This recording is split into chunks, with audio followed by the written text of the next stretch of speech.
Everyone, మా ఊరి జాతర ఎట్లా జరుపుకుంటామో చూపిస్తాను. ఎక్కడో హైదరాబాద్ ఔట్స్కట్స్‌కి కరీంనగర్ హైవేలో ఒక చిన్న ఊరు ఉంటది. అదే మజిద్పూర్. ఇక్కడే నేను పుట్టిన, పెరిగిన అన్నీ అన్నమాట. మా ఊళ్ళో వెంకటేశ్వర స్వామి స్వయంగా కొలువై ఉన్నాడు. చాలా శ్రేష్టం అండ్ మహిమగల దేవుడు. ఈ టెంపుల్‌ని క్షేత్రగిరి వెంకటేశ్వర స్వామి టెంపుల్ అని కూడా అంటారు. ఎవ్రీ ఇయర్ సంక్రాంతికి ముందు స్వామివారి కళ్యాణం చేస్తారు అండ్ షావ కూడా తీపిస్తారు. ఎవరైనా కూడా పాల్గొనొచ్చు. అండ్ సంక్రాంతికి నెక్స్ట్ డే అంటే కనుమ రోజు జాతర చేసుకుంటాము. అండ్ ఏదైనా ఒక రోజు ఈ టెంపుల్ వ్లాగ్‌ని డీటెయిల్‌గా చూపిస్తాను. ప్రతి ప్లేస్‌ని చూపిస్తాను.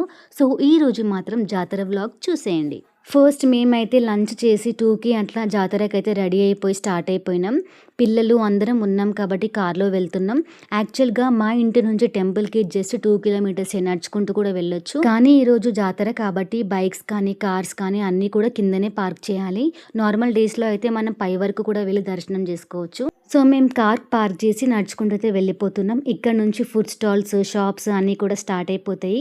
కొంచెం దూరం వెళ్ళాక ఇది మా ఊరి వ్యూ పాయింట్. ఇక్కడ నుంచి మా ఊరంతా కూడా కనిపిస్తది. ఈ వ్యూ పాయింట్ తర్వాత మళ్ళీ నడుచుకుంటూ వెళ్తున్నాం. అన్ని షాప్స్ కూడా చూసుకుంటూ, టాయ్ షాప్స్ అన్నీ ఉంటాయన్నమాట. హ్యాండ్ బ్యాగ్స్, బెలూన్స్, సో అన్నీ చూసుకుంటూ పైకి వెళ్తున్నాం. ఒక దగ్గర అయితే నాకు ఇయర్ రింగ్స్ చాలా బాగా నచ్చినాయి అనమాట. అవి తీసుకున్నాను. పైకి పోతూ ఉంటే ఫుడ్ స్టాల్స్, జ్యువెలరీ షాప్సే కాకుండా జాతకం చెప్పేవాళ్ళు, చిలక జోష్యం వాళ్ళు, temporary tattoo, temporary mehndi and అప్పటికప్పుడు పూసలు అల్లి ఫ్రెండ్షిప్ బ్యాండ్స్ చేసేవాళ్ళు కూడా ఉన్నారు.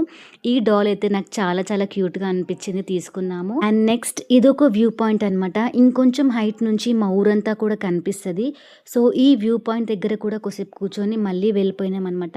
పైకి వెళ్తూ ఉంటే కిడ్స్ గేమింగ్ జోన్ స్టార్ట్ అయిపోయినాయి.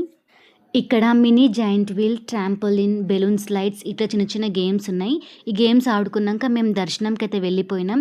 ఒకప్పుడు దర్శనంకి 1 to 2 అవర్స్ పడుతుండే.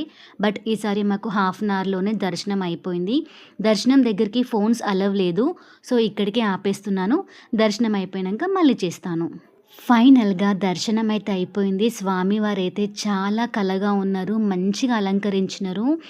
సో దర్శనం అయిపోయాక మేము బ్యాంగిల్స్ సెక్షన్కి అయితే వచ్చినాం. ఇక్కడ బ్యాంగిల్స్ అయితే బాగున్నాయి, వెరైటీస్ అయితే చాలా ఉన్నాయి. ఏది తీసుకున్నా 100 రూపీస్ అనమాట. సో బ్యాంగిల్స్ తీసుకొని మేమైతే రిటర్న్ అయిపోయినాము. మేము పోయేటప్పుడు కన్నా రిటర్న్ వచ్చేటప్పుడే చాలా రష్ ఉన్నారు. కిందకి దిగేటప్పుడు మా ఫ్యామిలీ అండ్ ఫ్రెండ్స్ అయితే కలిసినారు. వాళ్ళకి హాయ్ చెప్పి సెల్ఫీ అయితే దిగినాం. అండ్ వెళ్ళే దారిలో మా పొలం ఉంటుంది. మా డాడీ వాళ్ళు ఇక్కడ వరి పండిస్తారు. సో కొద్దిసేపు టైం స్పెండ్ చేసి వెళ్ళిపోయినాం. అండ్ ఆల్సో వెళ్ళే దారిలో పోచమ్మ గుడి, శివాలయం కూడా ఉంది, చూసుకుంటూ వెళ్తున్నాం. ఇక్కడ నడిచేటప్పుడు మా పిల్లలు చాలా ఎంజాయ్ చేస్తున్నారు. ఫైనల్గా మా జాతర అయితే అయిపోయింది. Thank you so much for watching my video. ఇంకా ఎవరైనా సబ్స్క్రైబ్ చేసుకోకపోతే please like, share, comment and subscribe. Thank you.